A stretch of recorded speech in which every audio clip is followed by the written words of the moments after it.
Hello বন্ধুরা, তোমরা কেমন আছো? আমি ভালোই আছি। আজকে ঝটপট একটা রেসিপি নিয়ে চলে এসেছি। ছোলার চাট করতে লাগছে। এই যে ছোলা, কালো কালো ছোলাগুলো সেদ্ধ করে রেখেছি। আগের দিন আমি ভিজিয়ে রেখেছিলাম, তারপর এই যে সেদ্ধ করেছি।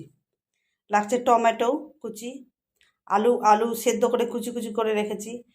তারপর শসা, তারপরে পেঁয়াজ, তারপরে হলো টক দই হলো ফেটিয়ে রেখেছি। আর এটা হলো তেঁতুলের চাটনিটা করেছি কেমন করে বলতো?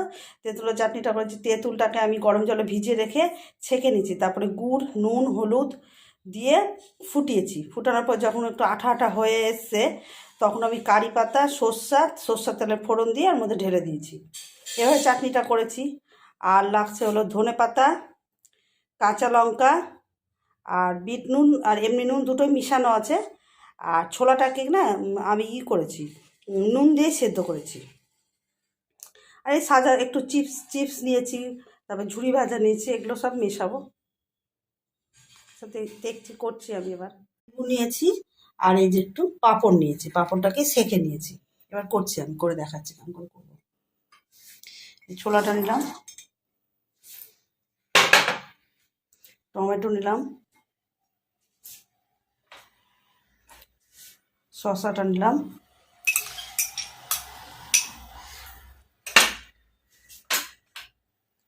পেঁয়াজটা নিলাম, মিক্স করছি, মিক্স করে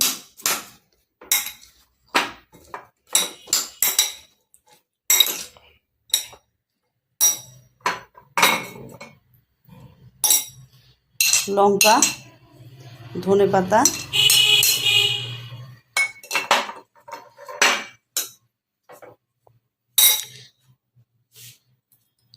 আলু,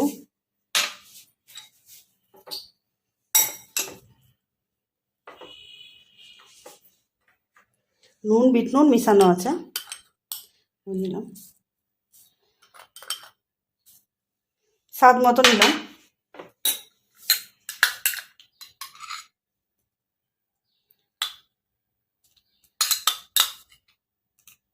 4 চামচের মতো দই দিলাম। এই চাটনিটা দিলাম, চাটনিটা একটু বেশি করেই দিব, ভালো লাগবে তাহলে খেতে। 3 চামচের মতো দিলাম। একটু মিক্স করি এবার। খেতে খুব সুন্দর লাগে, এটা হেলদিও।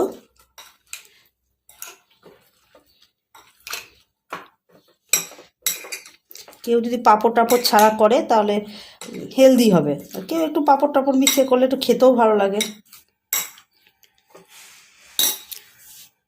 লেবু দিলাম,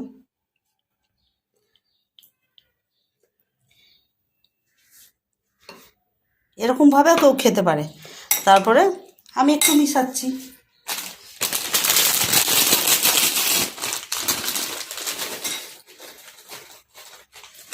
কেউ যদি মনে করে এগুলো মিশাবো না, নাও মিশাতে পারে, কোনো ব্যাপার না।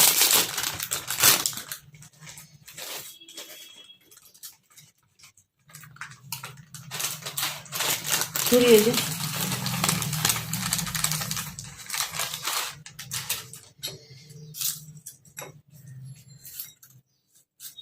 আমি একটু এর উপরে আবার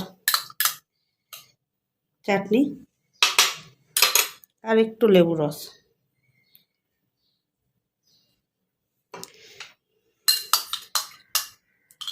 একটু আবার দই,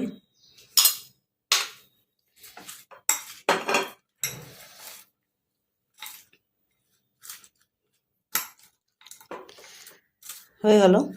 এবার একটু সাজাচ্ছি আমি। পাঁপড়টাই যে এরকম করে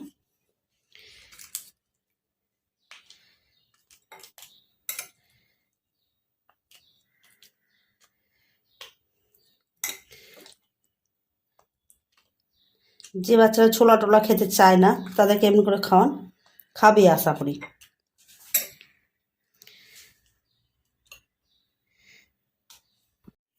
ছোলার চাট, কেউ যদি ভাবে ঝুড়ি ভাজা চিপস এগুলো দিবে না, তাহলে পুরো একদম হেলদি। আর কেউ যদি মনে একটু দিবে, সেটা নিজের পার্সোনাল ব্যাপার। তো খেয়ে দেখবেন, খুব সুন্দর লাগবে।